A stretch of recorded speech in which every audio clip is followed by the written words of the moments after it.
Not all bread is created equal. And if you like yours soft, fluffy, moist, and delicious, then Hero Bread and Buns should be your first choice. But Hero Bread isn't just about taste and texture.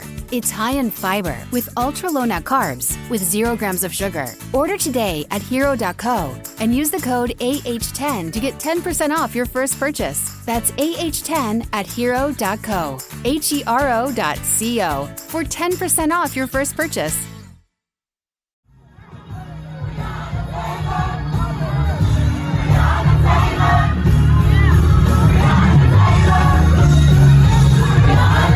This is Make It Plain.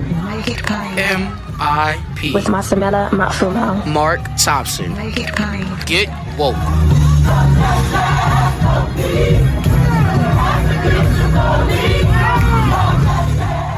Ladies and gentlemen, we are joined now by one who actually some considered might be president one day herself, but there's a birth issue, birth certificate issue. Speaking of birth certificates. But we still have her to serve, and I think all of us are thankful for that. We got to know and appreciate her as the great governor of Michigan. She is now the Secretary of Energy, an issue that we all are concerned about, and we're trying to move into the future, despite the fact that those on the right who want to prevent it. She's still pushing for. The Secretary of Energy, Jennifer Granholm, joins us now. How are you, Madam Secretary? Happy New Year. Happy New Year. I'm doing great. Thank you for asking. Everybody in my family so far, knock on wood, nobody's tested positive. So everybody's boosted and vaxxed. And so hopefully everybody out there is boosted and vaxxed as well. Amen. Amen. We're thankful to hear that. You all have announced some new initiatives that have to do with clean energy. And these initiatives will create jobs and lower costs, won't they? Yeah, I mean, this is a great thing about clean energy is that, the sun is free, wind is free, as opposed to other, fossil fuels, which you have to pay money to get. So they are becoming, and in many places are, the cheapest form of energy. And so the question is, how do we get more of that on the electric grid right now so that cheap fuel comes to your home, cheap electricity? So the president has this goal, as you know, of getting 100% of our electricity from clean sources by 2035. A lot of that is from renewable sources like wind and solar, but our electric grid is not ready for it. And so today, along with a number of other announcements, we announced a Building a Better Grid initiative. So it will address both adding the capacity that we need to add all these renewable energies onto the grid, but it'll also address issues like what you saw in Louisiana with Hurricane Ida, with the grid falling over into the river. We want to have a resilient grid that allows for communities to always access energy and not go dark all the time. We had so many events last year from extreme weather events, so many, people go on black on them without being able to access electricity. So we want to make sure the grid is resilient. We want to make sure it has enough capacity, and we want to make sure it's also protected from cyber attacks. So this grid initiative is basically taking the money that was passed through the bipartisan infrastructure law and letting the world know we are launching this grid initiative to build a grid across the country that is reliable, has enough capacity, and makes energy affordable. And by doing that in the long term, and we have to get started to get somewhere. Yep. Is it possible in the years and the decades to come, and I mean, really 2035 will be here quicker than we know it, will that enable us to really rely on wind and solar in even more? And will it also, when we have these extreme weather events, make it obsolete that everything would fall apart when these events happen?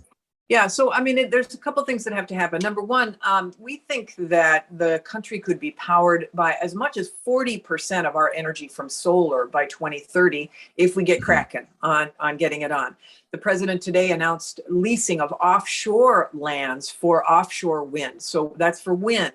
And he wants to add 30 gigawatts, which is a lot of wind, from offshore. Those are sources that we have to continue to grow.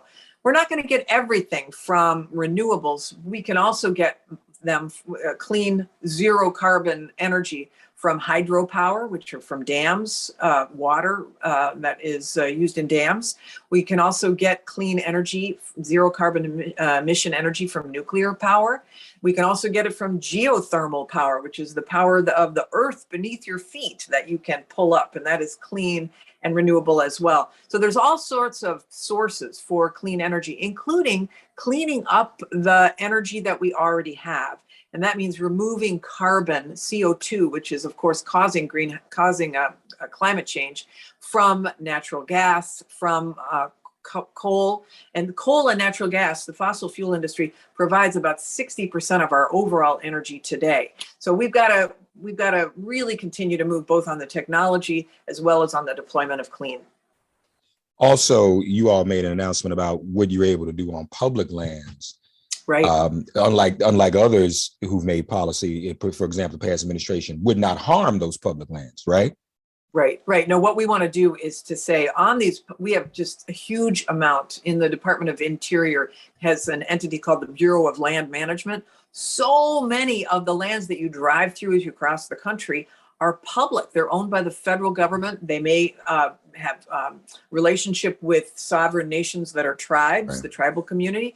So what we want to do is to responsibly use those public lands to be able to site wind turbines or solar panels, which of course don't contribute to greenhouse gas emissions. And previous administrations have used public lands to allow drilling for oil and for gas. Oil and gas, of course, contribute to climate change and those greenhouse gas emissions. So we want to make them used for other purposes, but done in partnership with those who might be using those lands. We don't want to destroy any recreational sites. We certainly don't want to destroy any tribal lands, but there's so much public land out there that we could really go a long way to powering the United States, both on, by the way, and offshore, which is part of what was announced today as well. More MIP after this message. And of course, it helps to have finally a Secretary of the Interior that is a Native person herself. Yes. And that ensures that all this works the way it's supposed to, right? Yes. She brings a huge sensitivity and sensibility to making sure that we respect those with whom we share this land, which are the Native American tribe. We came after them. They were here first. And we need to really consider our relationship with them with respect and with repair, really. Now, there's this other issue of transmission lines when it comes to energy. Talk to us about that. Yeah, I mean, in the past, it has been that communities have often said, I don't want that transmission tower near me because it's a blight. It's a terrible site. This is why the Department of Energy, in launching this building a better grid initiative, first we're going to look at places where we don't have that kind of resistance, where it might be lands that are not sensitive, that are not near high population centers, et cetera, public lands, or lands, frankly, on existing rights of way. Like we could, for example, look at the federal highway system. We also want to build out electric vehicle charging infrastructure along the highway system. If we're going to do this, let's dig once. We want to put out broadband, we want to put out electric vehicle charging, and we want to build a new transmission grid. Let's dig once and put it underground so it's not visible other than the charging stations themselves, and make sure that we take advantage of the existing federal lands that we have. So we want to circumvent that NIMBY problem.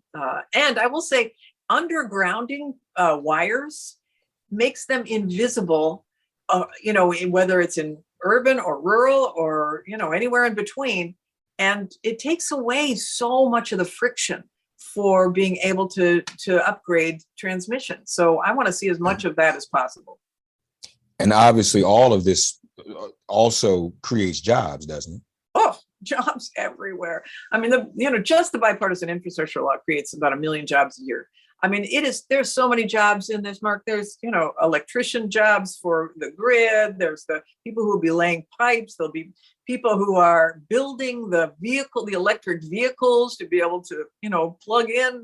There's people who will be building the batteries for those vehicles. There's just so many jobs that are embedded in this infrastructure. A lot of people are building the roads, obviously the ports, the airports, so much. So at a time where when we had been concerned about the jobs, I mean, now the president's jobs numbers under this president have been amazing, right? Highest job creation since they've been keeping records. But we want to make sure they're good paying jobs. I mean, this is why you're seeing a lot of churn, right? People want to have family sustaining jobs. And that's why he's got such a big push to make these union jobs as well. More MIP after this message. Does that include I'm going to ask a question. It may sound a little political. I know you're not, as a secretary, you don't really go down a political road, but it's really objective. Right now, everybody's watching what's happening on Capitol Hill. They're particularly watching one senator in one state, West Virginia, Joe Manchin. Big article the other day about, him. The New York Times headline said he had to choose between the mining industry and the miners' unions. That was a big headline. He has to make that decision. Is what you're doing today, and even leading up to today, and all the work you're doing, help us understand what to say to those workers that are still, even in unions, that are still in those fossil fuel industries. Yeah. Because he's been fear-mongering. Oh, you're not going to have jobs. Nobody's going to be. It's just going to be just destitution for people in there. But isn't there a way for people, again, to transfer, to transition? Is that not what we're talking about? Totally. We've got to be smart about it, though. I mean, we're not going to say, hey, you're going to get all these new jobs without us having some intentionality behind focusing on these communities that are hurting and attracting job providers there and putting federal investments there for training. But mostly you've got to start with having a job. You're not going to train somebody for a job that doesn't exist, right?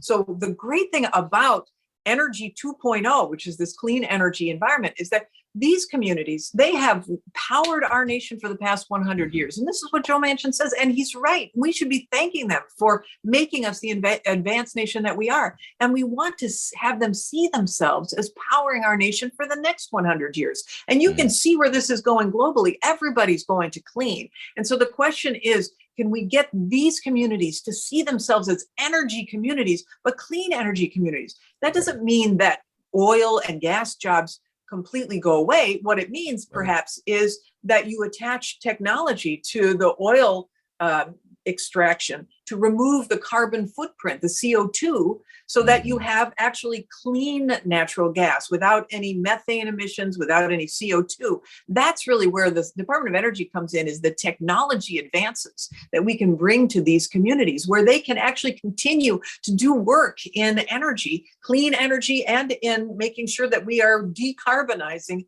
the fossil fuel sector. It's really exciting. We just had this White House meeting at the beginning of December, which was focused on Appalachia and West Virginia. And we had, 20 companies coming to say, if the president's agenda is passed, that Build Back Better, we're going to locate ourselves in West Virginia to be able to build and extract the battery materials for electric vehicles, because they know how to mine. They know how to go down and get the lithium or the cobalt or the nickel. These communities have great workers, and we just want to see themselves not in a lane of fear, but in a lane of opportunity. And it's there. Yeah. And you're right. They have to be made to see it. And folks who want to prevent them from seeing it need to get out the way. That's my political perspective. It's not Secretary. Don't blame that on her. What I'm saying. Lastly, Build Back Better. Some of this was in there. So are you saying that some of what you've been able to do today and in the days and weeks going forward are things that that we're in Build Back Better, but that you all are still able to get through even while Build Back Better is in the state that it's in the Senate? Yeah, the bipartisan infrastructure law gave us a huge head start. Okay. So, for example, on building the transmission grid, yes, on these technologies. So all these demonstration projects that were funded for clean energy technologies like carbon capture and sequestration or hydrogen. These are all regional projects that can be, that are great head starts to be able to get communities thinking about powering themselves with Energy 2.0. So yes, we got a lot of funding, and we got $60 billion coming to the Department of Energy for these kinds of projects. And that's going to put people to work. That's going to start to change the landscape. And now we need Build Back Better to make sure that people can actually access the clean energy, because we're putting it on the grid. Tax incentives are getting the private sector to build that out as well. So it's a 1-2 punch. Ladies and gentlemen, the Secretary of Energy, Jennifer Granholm. I'm sure you all would agree. We can use a little good news right along in here. And here's Amen. some good news. Amen. So we welcome right. that. And great information, folks. We got to move into the future. Thank you, Madam Secretary. Appreciate it. Thank you so much. Great to be on. Thanks. All right. Good to talk to you. Thanks for getting woke and listening to Make It Plain. Please remember to listen, like, and wherever you get your podcasts, please give the show a 5-star rating. And please do spread the word. Let's all continue to pray for each other during this pandemic and this police-demic. If all hearts and minds are clear, it has been made plain.